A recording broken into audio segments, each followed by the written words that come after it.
So hello and welcome back to Test Drive Thursday. Today we are looking at the Renault Range T again in mod form. Now this is the Renault Range T 480 Euro 6 mod. It's version 7.3 I believe, so fairly sort of far into its development. So let's start off by taking a look at all of the customization.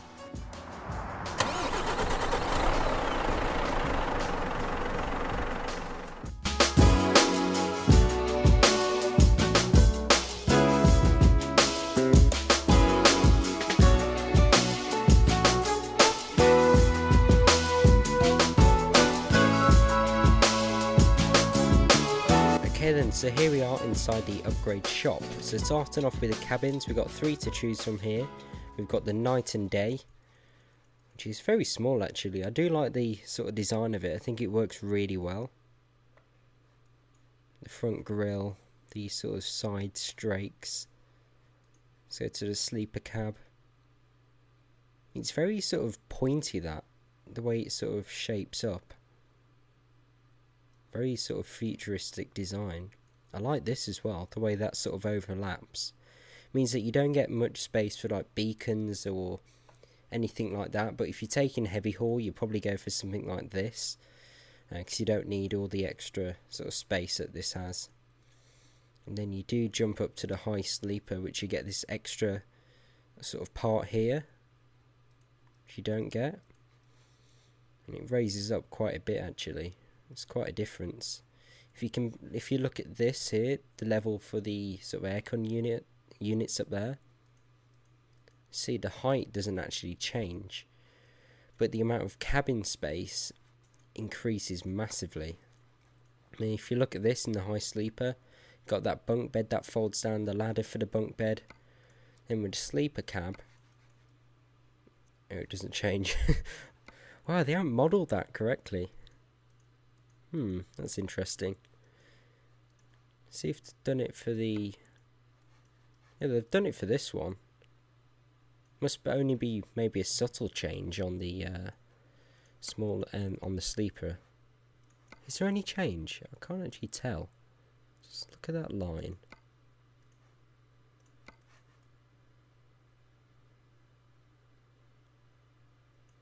This is quite difficult. I think that looks slightly short. I don't know. I can't tell. No, it's definitely slightly taller. If we just put it to the bottom of this, where the seat belt is, at the bottom of the screen. So we've got about a mouse length for science. Right, let's put it on the bottom of the seat now. No, I don't know. I don't know if it is slightly different, but it's hard to tell if it is. Let's go for that now. On the chassis, we can now put an 8x4 in here. On the last time I tested this mod, I don't think you could. I may be wrong, but it has been a while since I've tested this. It's nice to have the 8x4. You've also got all the standard ones, 6x4, 6x2, 4, 6x2, 4x2, all those good engines. Got 380 with 1800 Newton meters. We could do a cheap truck heavy trailer with this if you want to. That'd be interesting. I don't think that's changed from the sort of previous gen, the Renault Premium. That sort of engine power and torque seems pretty familiar. All the way up to a 520 with 2550 Newton meters of torque, which is quite a lot. And you can see what engine that you've got on here. Oh, comfort. See that? Why is it comfort? What's comfortable about that engine? So if you want a comfort little logo there, go for the 460. It's quite a good engine, that, if you look at it. 2200 Newton meters, 460 brake. It's a lot more expensive than the standard ones though. It's actually more expensive for this one. Interesting. Now I've just been driving with this 12 speed here, and I have to say in automatic it's rubbish, so I'm probably going to go for a 6 speed, just because the sort of coding for the automatic transmission with the 6 speed in this game is much better. It's much quicker and it's not annoying. The interior is where it lets sort of down these 2D sort of images just plonked on. These are all 2D as well, which I don't like. But yeah, I'll get to that later on. Colours, I think since the previous version they've added some of these paint DLCs in, so they're now working. Got some custom colours here. Really do like some of these colours now, they are quite nice. But on to the main sort of options. Down here you've got the standard lower grille guard. You've got some painted sections down here. The sort of grille here, loads of options. I mean, could be here for days going through them. And loads of different combinations and styles that you can have as well, working with your paint scheme, which is really cool. What's this? If you want the fog lights on or off, I guess. You can paint plastic, sort of metal effect that. There's so many different options for it. Even the sort of badge here, you can change that to paint. You got the little bar there. You can paint this whole sort of, I don't know what you call it actually, front styling piece of the truck. So cool. I do love that design coming across and down here. I think this part is connected to the grille. Here it is. But yeah, it looks so aggressive, this truck. I really do like it, the lights and everything. Right, we should be able to change the lights somewhere, if I remember it correctly. So many different options. Didn't even see that then. These sort of fins here that you can paint, or just leave them that metal effect. Should be a truck of the year 2015. If you want to let everyone know that you truck one 2 years ago.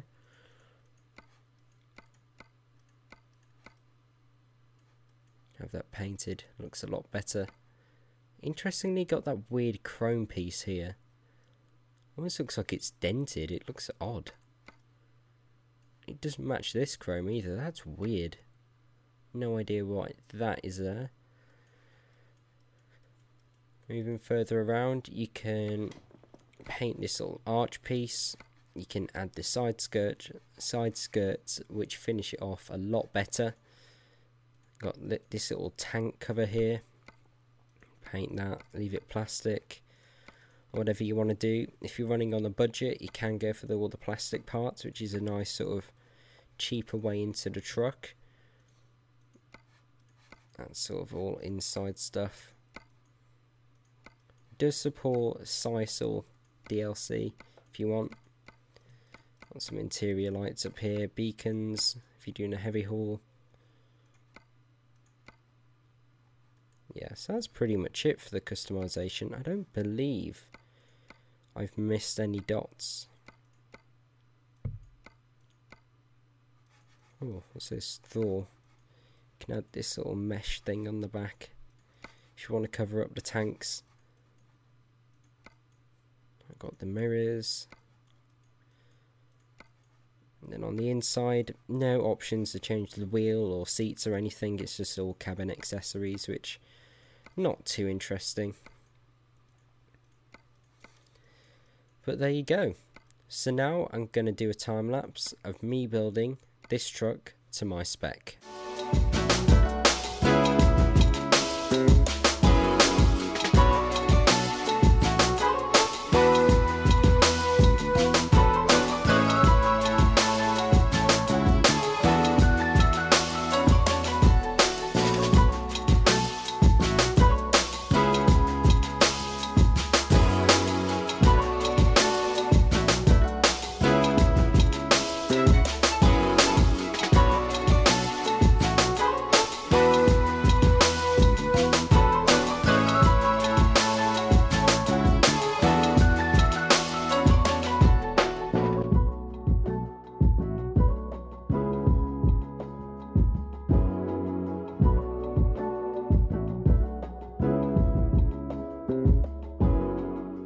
Right then, so here we are, all fully specced up. So I've gone with this really nice metallic blue. I mean, just look at that.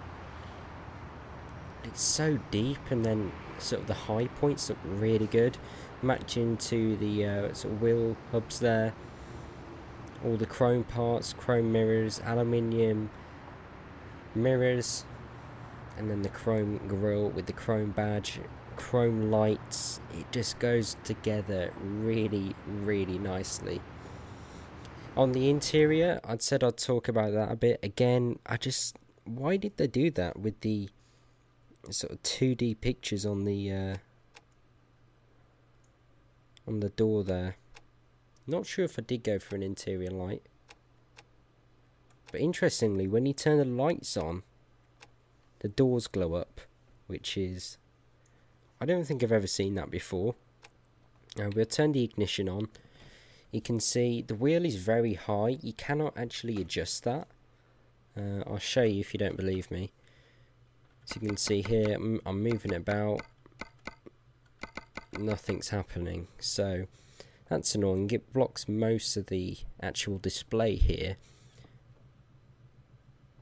If we cycle through that, we have got sort of our fuel readout. So I'm not sure what that is actually. Brake pressures maybe. And that's it. Just those two displays. Not much information. We've always got our sort of fuel readout there, as you can see. The live at the top and then average at the bottom. And we'll see how we do at the end. We've got the AdBlue over there. And again, some engine temperatures and that kind of thing. And then the rev counter on the right. Interestingly, there's no sort of analog speedometer. That's weird. So we've only got that digital one up at the top, but it is very easy to read, as you would expect. Very sort of useful to have right in your eye line. And the indicators they're very loud, but the sort of sound of them isn't too annoying. The seats, they're actually really detailed, the seats, if you look at them, especially the seat belts. I do like the red. It would be cool if you could paint match the seat belts, like we could have blue ones now, for example. There are some low textures up here, all sort of trip computers up there. Then we got the sort of bed back there with the mattress. Overall, it is pretty nice in here. Some low textures in places, but not too bad. If we put this thing in drive, there's no sort of gear indicator that I can see of. The parking brake is there, but it doesn't sort of show or anything. It's all 2D. We've got the sat nav there, which I'll show you when we're driving. Is super annoying because you cannot actually see the speed readout. It's blocked by the wheel, and as you can't move the wheel, you're constantly looking. Well, if you got Trackir, if you don't have Trackir, you're stuck. But you have to sort of bend around the wheel, and it's really annoying. Well, let's get going. We got the 6-speed automatic transmission, 520 horsepower, so 2,550 newton meters of torque. So that's plenty for what we're doing today. Gotta go and get a tractor. I mean, this gearbox is really responsive though. If you just look, I'll put my foot down now.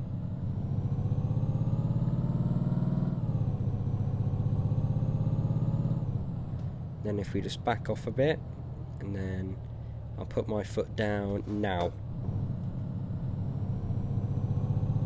See how it kicks down gears immediately? You don't get that when you go for the 12-speed automatic. And the main reason I'm going for automatics recently is because these trucks aren't really offered with a manual anymore. Because there is no point to it. You get better, or you get mostly better fuel economy with automatic, because it's a lot more consistent. I mean, some systems now, I don't know if Mercedes use this in their cars, but it reads the sort of navigation up ahead, and if it can see sort of an incline, it can change down the gears to get ready and that sort of stuff. So it's, what are you doing, dude? Let me just brake so you don't cause an accident. What an awesome driver he is. Let's just go a bit quick around this bend, see how it does. turns in pretty well. Very little roll. But it's super quiet, the engine. The loudest thing is the indicators. Wish they were a bit quieter. Let's just do another little pull down here. So it's in third gear at the minute. Foot down now. 30, 40, 45, 50. This thing is plenty quick enough. 520 is enough for pretty much anything in this game. Oh, there's a bit of a bump I didn't see. Right then, let's get this trailer, let's get attached. And look at the blue inside this screen here. Oh, we can get blue, that's nice. That'll work well. 11 tons, so not really much work for it. Only a little journey down the road. So let's get attached to this.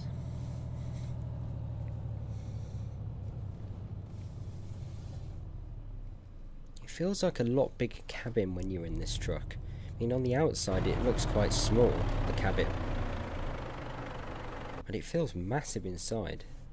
I think it's the really high windows that do it. And you do actually sit quite low in the truck. The engine is super responsive. I think I've messed it up slightly. Oh dear, what was that? What was that? No idea.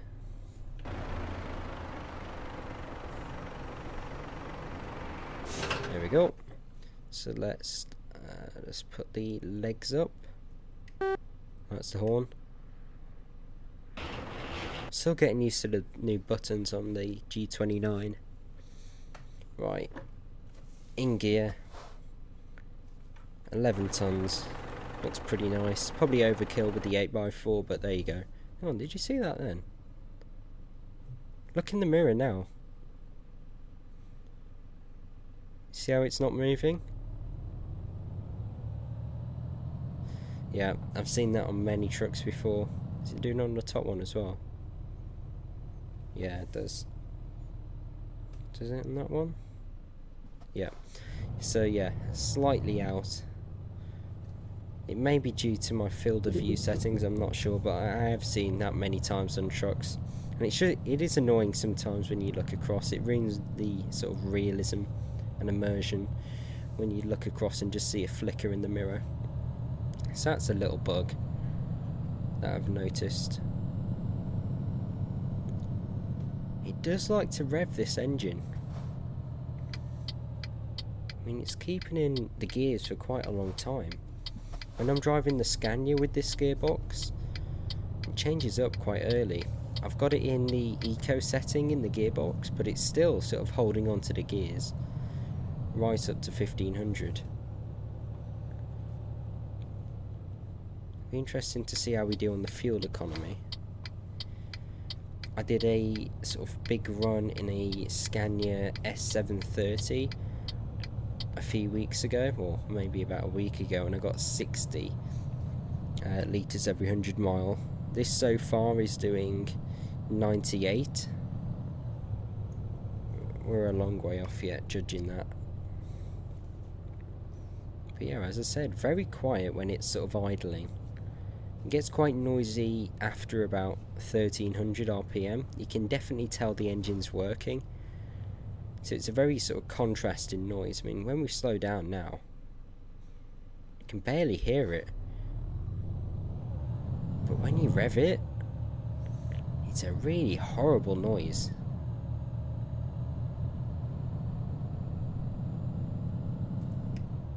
So it is kind of weird. It likes to rev, but at the same time it gives you the impression that it doesn't like doing it. It's kind of weird. Yeah, let's get out of here. The visibility is excellent. I mean, the mirrors are perhaps a little bit oddly shaped. The bar sort of holding them is very sort of thick, which gives you a bit of a blind spot.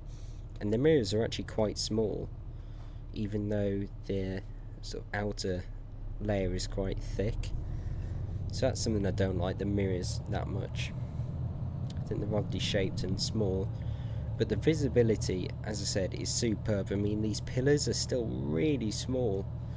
And the windscreen is massive, even on this little cabin. On the sort of high sleeper version, the windows are massive and it's even better visibility. Renaults have always had great visibility in my mind. This thing just carries it on. The windows are very low, as I said earlier, very big. Brings in a lot of light to the cabin. And that's probably what makes the truck feel bigger on the inside. Yeah, we're just getting up to speed here. Doing about half throttle. And as you can see, the wheel is perfectly placed so it blocks the speedo. Not the speedo, the speed limit. So you have to sort of bend around. And there you go, 50. How annoying is that? I was just driving it around for a bit before the video to get a sort of feel for the truck, and I got 2 speeding tickets because I couldn't see the limit. Right, let's put the cruise control on. It displays it there next to the digital speed readout, which is nice, easy to see when that's on or off, and it's not too bad. We're down to, well, it's coming down now, 98, 97. That doesn't seem right to me. Let me just reset that. Shouldn't be that high, surely. But we are coming back into Malmo now. But yeah, it's a very smooth truck to drive, this. As I said, I don't like these sort of door cards, they look weird, and I wish they sort of sorted this dash out. I believe it was like that before when I tested it, probably 6 months ago, roughly like that. But yeah, it's a very smooth truck to drive. Weird sort of character. It can be very loud but also very quiet when you're stationary. So I think on a longer journey it'd be better. But if you're sort of going around town and stuff, I think something like a Scania with a 6-cylinder engine would be a lot quieter and easier to drive than this. I can definitely tell it's more of a long distance truck. Yeah, I do like it. I think the design's very nice. And I like the customization that you can do with all the grills and the front pieces. We'll see what this thing is like to reverse.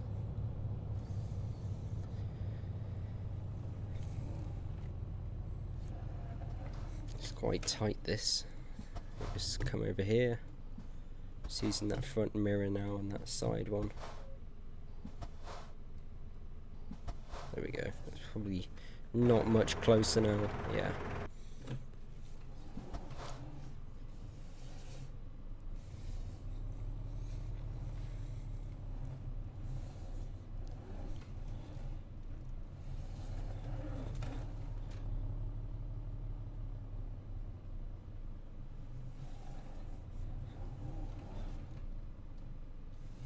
Maybe a little bit over. Oh, I've reversed into the depot, which is not nice. Yeah, I'm a bit too far over.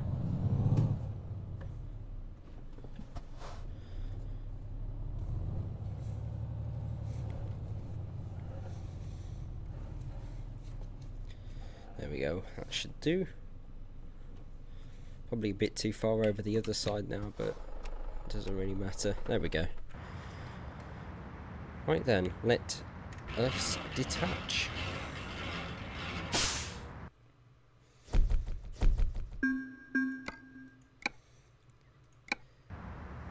So if you have enjoyed that video, please do give me a like, subscribe for more, and hopefully I'll see you again soon. Goodbye.